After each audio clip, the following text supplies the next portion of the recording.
tumeandaa maonesho ya keki ya kanda ya Ziwa. Maonesho haya yanaitwa Lake Zone Cake Exhibition. Haya maonesho yanafanyika kwa mara ya pili. Mara ya kwanza yalifanyika mwaka 2025 na ilikuwa ni tarehe 3 mpaka tarehe 7 mwezi Septemba, lakini mwaka huu yatafanyika kuanzia tarehe 7 mpaka tarehe 11 ya mwezi Septemba mwaka 2026. Yatafanyika katika ukumbi wa Gandhi Hall katikati kabisa jiji la Mwanza, sehemu ambayo kila mtu anaweza akafika, kuna usalama. Sasa maonesho haya yanahusisha kina nani? Maonesho haya yanawahusisha waokaji.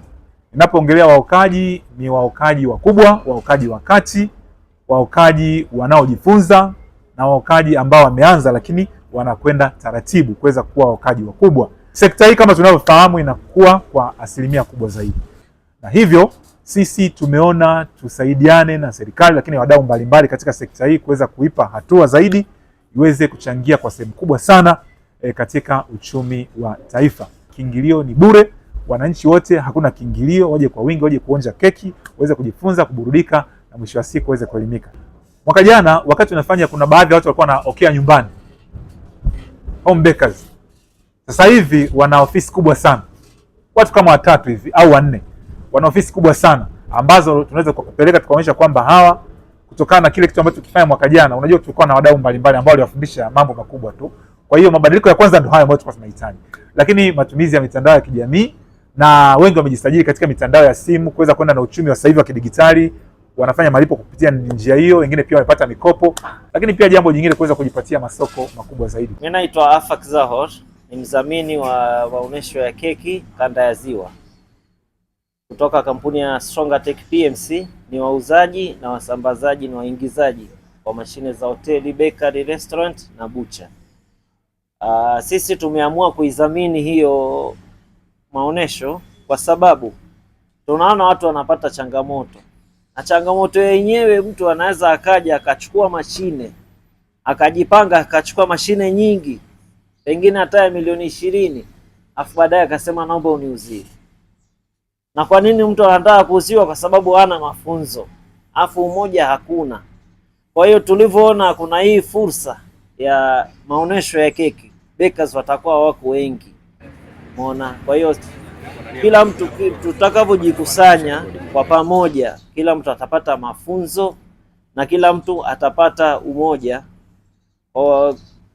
Umoja ndo tunajenga taifa yetu. BJ Empire tunaamini kwamba kila anayeingia kwenye sekta fulani ana nia, ana dhumuni na ana malengo, na naamini wengi wanajaribu. Unajua ukosefu wa ajira upo, lakini pia kama vijana, hasa wasichana, mabinti wadogo, wengi wanajikwamua kutokana na kitu kama uokaji wa keki. Uokaji wa keki ni inaweza ikawa ni dhana, lakini ni kitu ambacho kinakuwa. Kwa mtu anavyoanza taratibu, anategemea anakuwa. Kwa sisi tunaamini hii sio majaribio, hii ni sekta ambayo inakuwa. Kwa hiyo yoyote ambaye yuko kwenye anajipanga kuanza kuoka keki, anakaribishwa kuja BJ Empire kwa ajili ya kushuhudia maonyesho makubwa ya keki, ili ajifunze kutoka kwa wenzake, lakini pia akue, awe beka mkubwa baadaye.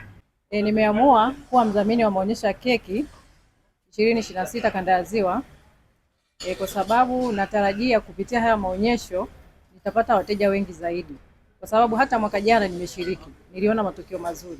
Kwa hiyo nimeshawishika kujiunga tena na haya maonyesho ili niweze kuongeza wateja. Mimi ni mmoja wa mdhamini wa hii keki maonyesho. Hata last year pia nilikuwa mdhamini na this year pia ni mdhamini, na nina furaha kubwa sana kwa kuwa mdhamini. So last year nilivyoanza niliona kwamba self confidence unaanza kupata, yani ukiwa mwenyewe unaanza kuonekana vizuri, ndio unaanza kupata ile self confidence. Na mara nyingi wakina mama wanakuwa hawana self confidence kwa sababu kwanza kabisa sura zao ama ngozi zao hazijakaa vizuri. So hii imenivutia sana kwa vile bakers wengi ni wakina mama, pia ni wakina pia wanaume pia wapo, but wengi sura zao zimeharibika na yani hazipo sawa. So ukitaka ile self confidence kwanza inatakiwa uwe na skin care vizuri, yani unatakiwa ujiangalie ngozi vizuri, then ukiwa unaonekana vizuri automatically utapata ile self confidence, then unaweza ukashiriki kwenye mambo mengine.